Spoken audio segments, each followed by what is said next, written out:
আজ আমরা কোরআনে কারীমের এমন একটি সূরা আপনাদের সঙ্গে শেয়ার করতে চাই যে সূরার অপর নামই হলো সূরাতুশ শিফা বা আরোগ্য লাভের সূরা। আর সেই সূরা হলো আমাদের সকলেরই অতি পরিচিত সূরাতুল ফাতিহা।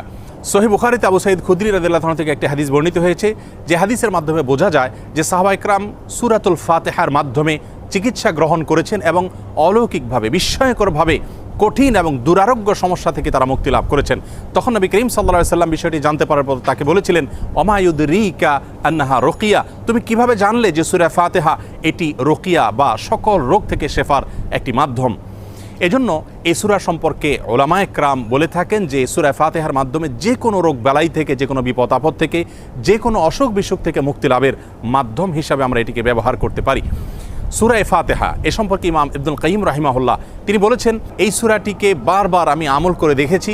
আমার জীবনে যখনই কঠিন কোনো ব্যথায় আমি আক্রান্ত হয়েছি, কাতর হয়েছি, তখনই এই সূরা পাঠ করে ফু দিয়ে সে ব্যথার জায়গাকে মুছেছি। আল্লাহ রাব্বুল আলামিন বিস্ময়করভাবে, অলৌকিকভাবে আমাকে সুস্থতা এবং আরোগ্য দান করেছে।